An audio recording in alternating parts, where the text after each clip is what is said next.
Franz von Kearney, writings by Frank Schmidt on the Danube-Swabian people. These collected writings are republished in memory of the author, Frank Schmidt, so that others may continue to enjoy his work. May his spirit live on. St. Michael's Church, Windsor, Canada. Source material and essay supplemented by Michael Benzinger by Frank Schmidt. The remarkable church of this congregation is a spiritual and cultural peak of Danube-Swabian immigrants in Canada. She is a lasting witness to her self-sacrifice and indigenous diligence, and serves both as a repository of her cultural heritage.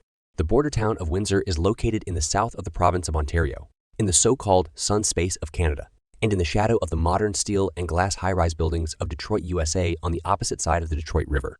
The flat, very fertile terrain surrounding Windsor in Essex County resembles that of the Danube-Swabian homeland.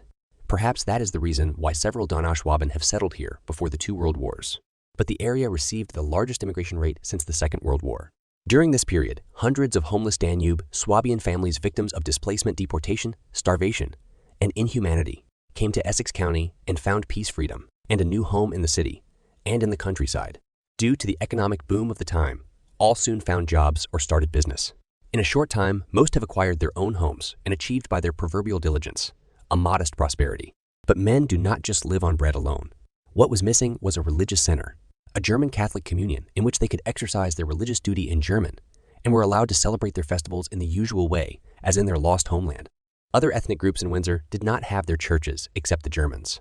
Unfortunately, a few years after the war, there were after effects of warmongering against everything German. It is to be assumed that the Roman Catholic authorities were not spared the rejection of all Germans, and therefore at first attributed little significance to a German parish. Many Germans suffered from this nonsensical paranoia during the war. To avoid confrontation, they were used to retiring hesitantly and hiding their German identity as much as possible from the public. At the time, there was no strong, upright, and effective advocate among the Germans who had the courage to push things forward. Everything changed suddenly when the Donau-Schwabische Priest Koloman Moullion arrived at the beginning of 1949 in Windsor, where a cousin lived.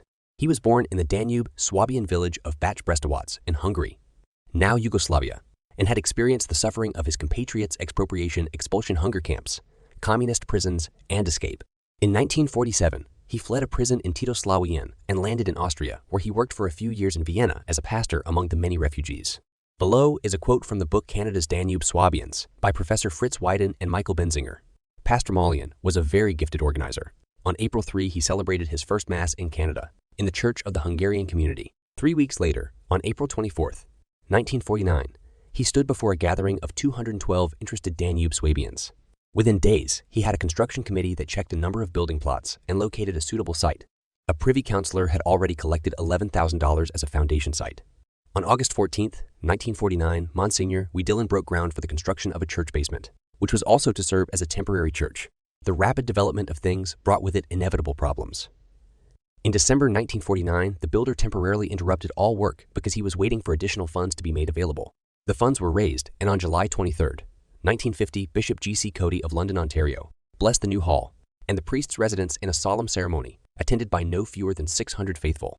To complete the rest of his ambitious community building program, Pastor Moullion proceeded with almost fanatical determination. His methods often exposed him to sharp criticism. But in addition to his tenacity, he also had a deep understanding of the mentality of his numerous Danube-Swabian parishioners and adapted the church life to the traditional habits of his faithful. Of course, he would organize a solemn outdoor procession on the occasion of Corpus Christi, even though it was not common in other communities in Ontario. Instead of pious meditation, Pastor Moullion encourages active participation in the life of the church. The supreme task was the completion of the church. On Easter Sunday, April 10, 1955, the first service was celebrated in the completed building. The total church cost had risen to $250,000, not including thousands of unpaid working hours of helpful parishioners. After 25 years in existence, church records recorded 788 baptisms, 375 marriages, 309 funerals, 365 first communions, and 319 confirmations. In a sign of the active cooperation of the parishioners in 1951, a summer picnic hall was built. However, the original building burned down, probably due to arson. On July 28, 1985, the community sold the St. Michael's Park for a net total of $115,000.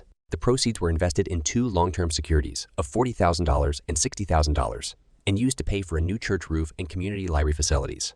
During his work, Pastor Moullion was assisted by a second Donau-Schwabischen refugee priest, Johann Halter, from Kearney Jug, who worked as a chaplain from 1952 to 1958. After the death of Monsignor Moullion, the title had been awarded to him in the meantime. In 1971, he succeeded him as the parish priest. St. Pastor Halter died in 1989 after a long illness. His place had already taken a year before from Germany. City, Father Heinrich Sicking Ami. For many years, the community also acted as a German cultural center to fulfill its express purpose of serving all German-speaking Catholics. But basically, it remained a Danube-Swabian institution. Their theatrical and musical groups were recruited from their parishioners. It should be admitted, however, that a process of progressive assimilation has greatly weakened cultural achievement, as well as diminished the membership of the community. A lasting contribution to the Danube-Swabian cultural creation was made by the Catholic nun Sister Antonia of St. Michael's Church. She was the sister of Pastor Moullion and came to Canada on his invitation. As an artist, she trained at the academies of Budapest and Vienna and took over the artistic endowment of the church.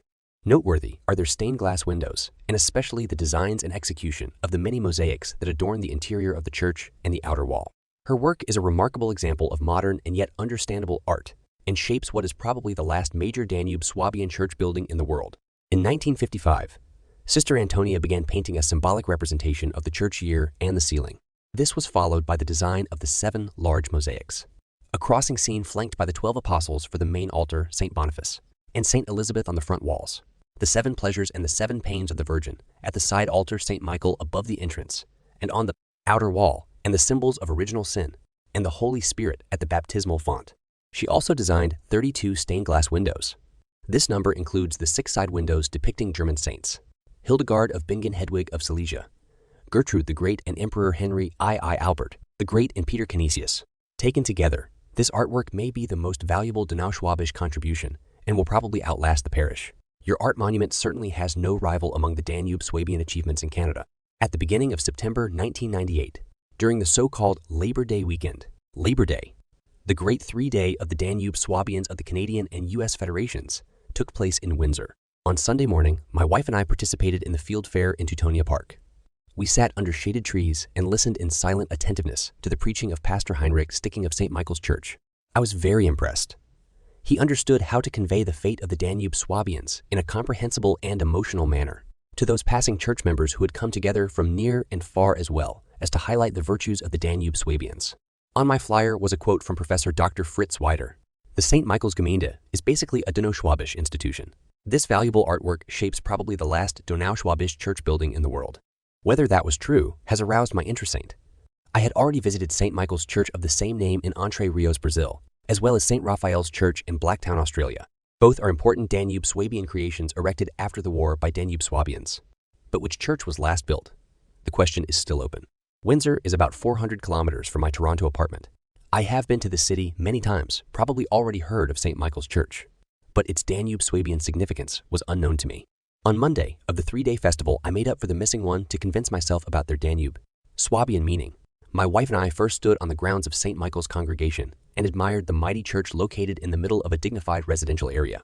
The imposing church, built of beige bricks, does not belong to any architectural style that I can define, but radiates the firm beliefs of its creators.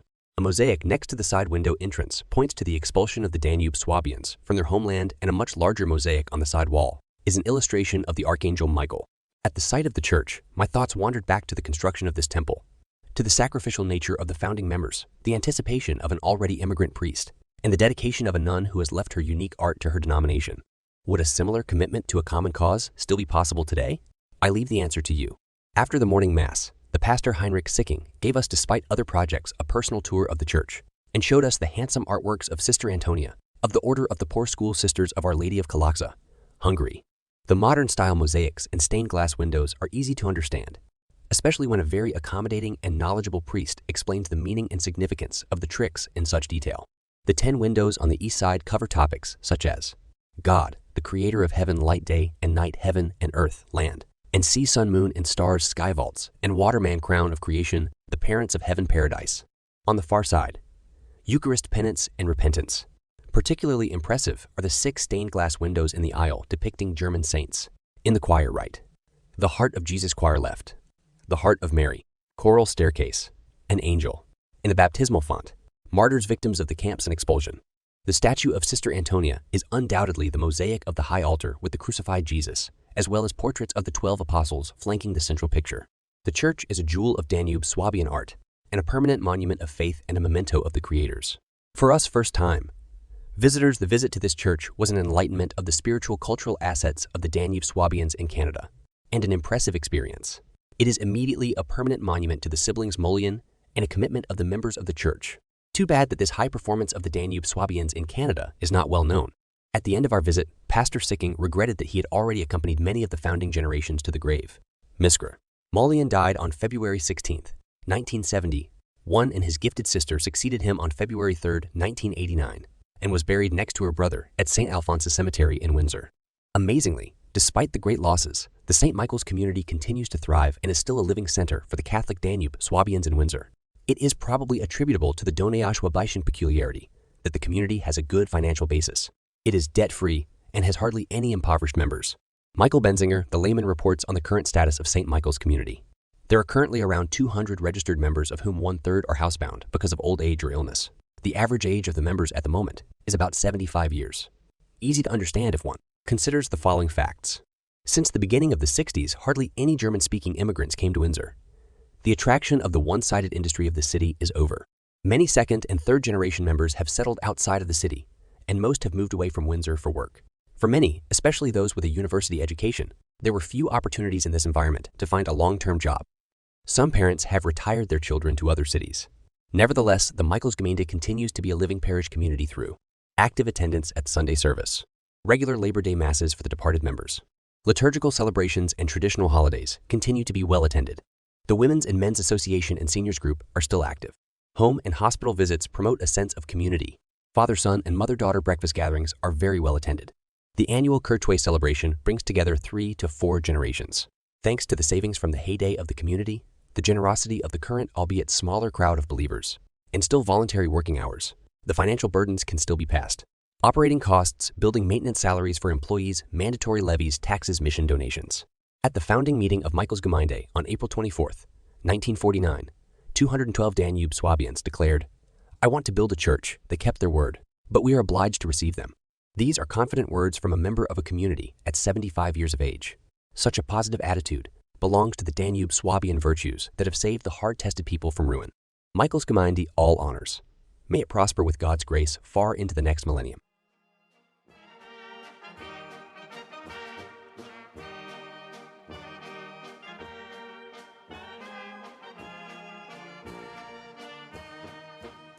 Thanks for joining us on this enlightening journey into the story of St. Michael's Church in Windsor, Canada. Let's quickly recap 3 significant aspects. Firstly, St. Michael's Church stands as a testament to the self-sacrifice and dedication of located in Windsor, Ontario. This church became a spiritual haven for, despite facing challenges and prejudices. Now, here's a question for you. How important do you think preserving cultural heritage is in today's world? Share your thoughts in the comments below. If you found this journey through history inspiring, don't forget to hit the like button, subscribe to our channel, and share this video with your... Thanks for being part of our community, and until next time, take care. Danube-Swabian immigrants in Canada. It's not just a place of worship, but a symbol of their cultural heritage. Danube-Swabian families who sought peace and a new home after the upheaval of World War II. Danube-Swabian community, led by Pastor Koloman Moullion, worked tirelessly to build this remarkable church, rich in art and symbolism. Danube-Swabian, friends and social groups, your support means a lot to us. Wir sind Donauschwaben.